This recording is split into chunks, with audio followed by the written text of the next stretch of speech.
happening, man, with this whole Dewana Bonner situation and Emma Messerman. Now, word on the street is that Emma Messerman, has been receiving offers from several WNBA teams. I did a video a couple months ago letting you guys know how the Fever should have been trying to sign her, but I don't think she really wanted to come to the W. Well, looked like she could be very much on the way. Andy Constable stated, as the WNBA itches closer to mid-season cut, down date players, Wave could be an indicator of teams trying to sign DeWanna Bonner and Emma Messerman.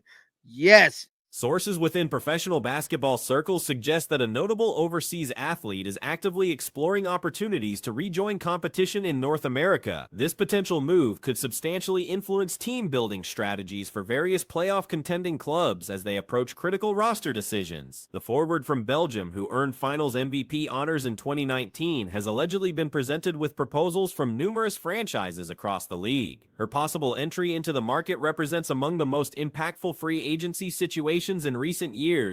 It's just not quite as good. And the Phoenix Mercury have not signed DeWanna Bonner. My prediction is they have not signed DeWanna Bonner purely because they know. They know that Emma Messerman, there is a possibility that she ends up coming. So that is my theory on why the Indiana Fever have not, or not the Indiana Fever, sorry, the Mercury have not signed DeWanna Bonner. But I think that the Indiana Fever are a legitimate option because they've won something. They've won something. And if you guys don't know, coverage from respected basketball reporters validates extensive interest among championship-pursuing organizations. Minnesota, New York, and Phoenix have surfaced as the leading candidates pursuing her talents, each bringing unique strengths to their recruitment campaigns. This timing aligns with league-wide player evaluations as organizations near the mid-season roster reduction deadline of July 13th. Teams must complete their roster decisions within 1 day of the season's halfway point, generating pressure for swift personnel choices. DeWanna Bonner and Emma Messerman. Yes, and I'm telling you right now, Indiana Fever fans has talked about all of this stuff over X, how the front office need to make a move to try to get Emma Messerman, which I'm going to share that after we go through this article, man. So, as of right now, DeWanna Bonner is not picked up, and it says the WNBA's midseason cut-down date is fast approaching, and free agent forwards like DeWanna Bonner and Emma Messerman will factor in decisions for several teams. Recent roster moves demonstrate clubs positioning themselves for potential signings by establishing roster space. Golden State and Las Vegas have both waived players recently, indicating strategic preparation for marquee acquisitions. Simultaneously, the circumstances involving the experienced player who left Indiana remain troubling. Various sources reveal minimal interest in her availability despite her championship credentials and all-star qualifications. Basketball insiders believe the conditions surrounding her Indiana departure have damaged her market appeal. Organizations seem reluctant to pursue players who exited former teams under question. You might be saying, "Oh, it's only the Commissioner's Cup." You will not hear people say it's only the Commissioner's Cup that are from Europe, because if you guys don't know, in a lot of European countries, the cup is more important than the league. Like, it is more, it is genuinely more important in a lot of these times to win the National Cup than it is to go win the league. And Phoenix was viewed as the probable landing spot for the departed veteran, but negotiations seem to have stagnated as teams focus on alternative targets. The overseas player's availability has altered organizational priorities across the league. The difference in market response between these two athletes highlights how exit circumstances influence professional prospects. While skill remains unquestionable, character questions and team compatibility have grown increasingly significant in personnel evaluations. Like DeWanna Bonner and Emma Messerman will factor in decisions for several teams. All WNBA teams have until July 13, have until July 13, 24 hours before midpoint of the season to waive players. So we're just seeing teams waive players yesterday and today. I think the Valkyries went on a waiving spree. and they waived some players. Then we have none other than the Supporter activity on social media reflects excitement for potential high-profile additions. Indiana fans have especially promoted pursuing the overseas player, seeing her as a perfect match for their current roster composition. The possible combination with Indiana's marquee player generates fascinating strategic opportunities. The overseas player's adaptability and championship background could fulfill specific requirements while boosting overall competitive potential. Economic factors also influence recruitment activities, as teams must manage salary cap consequences with competitive goals. High-profile signings demand careful financial planning while preserving roster depth across positions. Cup than it is to go win the league. And these like quote-unquote in-season tournament type things, the cup runs, in a lot of countries are the most important games they'll play. So is it as important as going to win the finals? Probably not. But at the end of the day, you've now got a situation where it matters. Like, it will matter, and it will matter to someone like Emma because it was a playoff atmosphere and she saw the Lynx completely collapse. And not only that, the Lynx have Jess Shepard. Team culture and scheme compatibility become essential considerations when assessing potential additions. Organizations want players who strengthen existing chemistry instead of disrupting established bonds and playing approaches. The overseas player's history indicates strong flexibility and professional attitude toward team settings. Her past achievements in various environments suggest capability to blend successfully with different organizational cultures. None other than the Las Vegas Aces. They waived some players yesterday as well. And as of right now, it's looking like DeWanna Bonner possibly could not be getting picked up. So the article goes on to say, according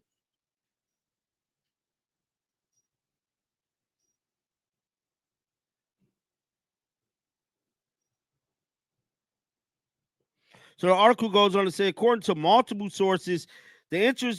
Coaching evaluations concentrate on tactical integration within current systems. The overseas players' abilities seem aligned with contemporary basketball philosophies, emphasizing versatility and positional flexibility. Health assessments and fitness evaluations remain standard procedure for mid-season additions. Organizations must confirm potential signings can contribute immediately without extended adaptation phases. Championship timing creates extra urgency for rapid decisions. Teams chasing title goals cannot tolerate lengthy integration periods that might undermine immediate objectives. A playoff atmosphere, and she saw the Lynx completely collapse. And not only that, the Lynx have Jess Shepard, Fee Collier, and Lana Smith at her position. Even though, yes, outside of Fee, Emma is the second best of those players. Like, they still have real good players in her position, whereas the Fever have Natasha Howard. I do think the most seamless fit is the Phoenix Mercury. I think it's the most likely fit, and I think the Phoenix Mercury become massive favorites with Emma MEESSEMAN. I think DeWanna Bonner doesn't change much for the Phoenix Mercury. I think Emma's a big enough, is such a huge upgrade over Kat Westbelt that, like, it matters. The overseas player's decision schedule remains unclear, though industry predictions suggest resolution within 2 weeks. Her selection will probably trigger further roster activity throughout the league. Alternative possibilities include returning to European play if North American proposals fail to satisfy expectations. International athletes retain options that domestic players. Multiple sources. The interest in MEESSEMAN, who is considering a return to the WNBA, but has not definitely made up her mind, and stands across the league, man. Contenders like Minnesota, New York, and even Phoenix have the best shots. This is what they saying. And landing the 2019 Finals MVP, there was an expectation around the league that Bonner could end up in Phoenix. And according to multiple sources, DeWanna Bonner discussions around signing her, the two-time WNBA, was excluded. Bonner is a two-time WNBA. The departed veteran's circumstances provide a warning about exit situations and their enduring effect on career possibilities. Professional connections and organizational standing hold considerable influence in personnel decisions. League administrators closely observe roster activity as teams manage salary cap limitations and competitive balance factors. Mid-season signings require approval procedures that guarantee compliance with established rules. Media attention increases around high-profile recruitment activities, adding pressure on decision makers. Public expectations can affect organizational selections while complicating private negotiations. But yeah, it's a It's a really interesting one, but I do think, in my opinion, I think the Lynx don't really stand much of a chance. I would say the Lynx don't stand much of a chance of getting her. I would take the Lynx pretty much out of the hunt to get Emma Messerman. I would probably say the Liberty still have a shot because, let's be real, the Liberty can always move Stewie down to the 3, move Sabrina to the 1, and move Leo to the 2, and have just the best lineup in the WNBA. Player development consequences also deserve attention, as veteran signings might restrict opportunities for younger roster players. Teams must balance immediate competitiveness with long-term player advancement. International scheduling factors affect availability and preparation periods. Players returning from overseas play may need adjustment time before achieving peak performance standards. Strategic consequences extend beyond individual team impact to league-wide competitive balance. High-profile signings can alter championship odds and modify playoff standings throughout the conference. Organizational meetings and video analysis sessions. Her, the two-time WNBA, was excluded. Bonner is a two-time WNBA champion, but as of right now, there's not a lot of teams that want to sign DeWanna Bonner for how she quit the Fever, bro. I told y'all. The Indiana Fever front office, I made a video about this, bro, about the Fever front office, putting word out to the league, bro, to not sign her, bro. So her quitting on the team is not a good look at all. At all. Not even a little bit. The coaching viewpoint emphasizes tactical flexibility and system alignment. Modern basketball demands players capable of multiple positional duties and strategic adjustments. Financial discussions involve complex factors beyond base compensation, including incentive packages and championship rewards. These components can affect decision-making for both players and organizations. Schedule pressures grow as the deadline nears, requiring accelerated decision-making procedures. Teams cannot afford extended consideration periods when competing for elite talent. The overseas players' representative communications indicate genuine interest in North American return while preserving European alternatives. This flexibility offers negotiating benefits in contract talks. Just the best lineup in the WNBA, and have Natasha Cloud coming off the bench. Because if anyone suggests bringing Leo Phoebus off the bench and starting Natasha Cloud, you have not seen how this team functions without Leo Phoebus. Like, she is the glue. Emma Messerman, John Quell and Leo are the glue to that team. But I mean, she starts while John Quell's out, and then in the end, you bring Natasha Cloud to the bench and move Sabrina to the 1, because Sabrina's a better point guard and shooting guard. But let's be real.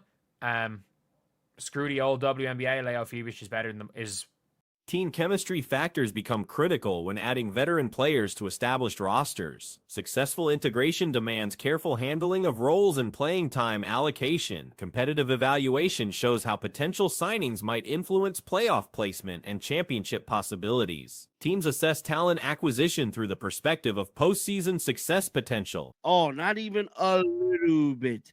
Not even a little bit of a good look, man. So we got some Indiana Fever fans as of right now is lighting the fire up under the front office, but to get Emma Messerman, man. These fans ain't messing around. Emma Messerman is like that, bro. She's like that, dog. Now, there's a lot of people saying that Emma Messerman could end up with the Liberty Lynx or the Mercury. As of right now, we don't know where the hell she could end up. But who wouldn't want to come join Caitlin Clark? They could figure. Historical evidence suggests mid-season additions can deliver significant competitive benefits when properly integrated. Previous cases show both successful and problematic veteran acquisitions. The league's changing environment increasingly prioritizes character and cultural compatibility alongside traditional basketball abilities.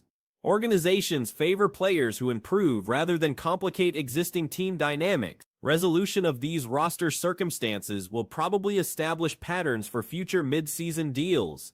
The results may shape how teams handle similar situations in upcoming seasons. WNBA, Leo Phoebus is one of the best players in the league.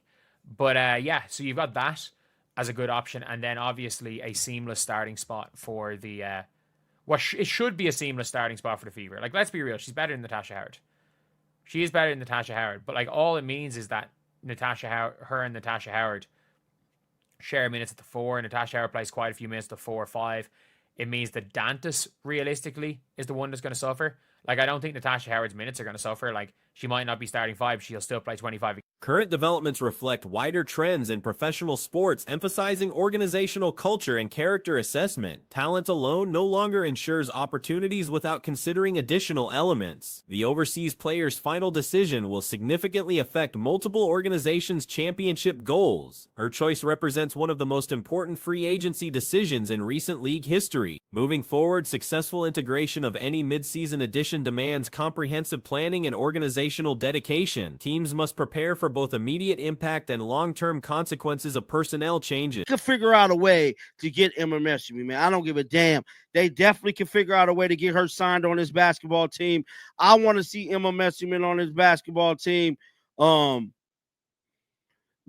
she's the best player out there still that's left. But as of right now, DeWanna Bonner is not on any damn teams. We should have seen this coming, bro. I told y'all. Wasn't nobody gonna sign DeWanna Bonner. It's over with. She might as well just retire or wait. Emma Meesseman's potential arrival in the WNBA has generated considerable debate, especially concerning the Indiana Fever's prospects of obtaining her commitment. Many analysts initially discounted the likelihood of her choosing Indiana, expecting she would overlook the franchise completely. Nevertheless, recent circumstances indicate the Fever have become a more realistic option than originally expected. The Phoenix Mercury continues as the leading candidate for Meesseman's signature. The logic supporting this prediction involves several important elements. Phoenix provides an immediate starting role without competition, featuring outstanding training facilities that exceed most other WNBA organizations. Even established franchises like the Liberty and Lynx cannot equal Mercury's infrastructure standards. Moreover, Phoenix's choice to avoid re-signing Diana Taurasi seems calculated, possibly saving roster space and salary cap flexibility for Meesseman's addition. Play 25 a game. And I think it just means that Dantas is going to go down to 0 minutes if she goes to the Fever. And I don't care if Dantas doesn't play.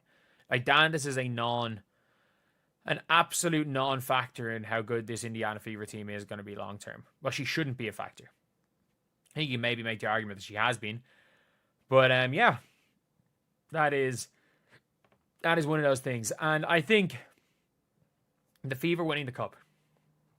The Fever winning the Cup means the Indiana Fever's recent Commissioner's Cup championship has dramatically changed their recruiting possibilities. While some North American fans might undervalue this accomplishment's significance, European basketball tradition places enormous importance on cup competitions. Across numerous European countries, domestic cup tournaments hold equal or greater status than league championships. These elimination-style competitions generate playoff-like intensity that European players deeply value and prioritize.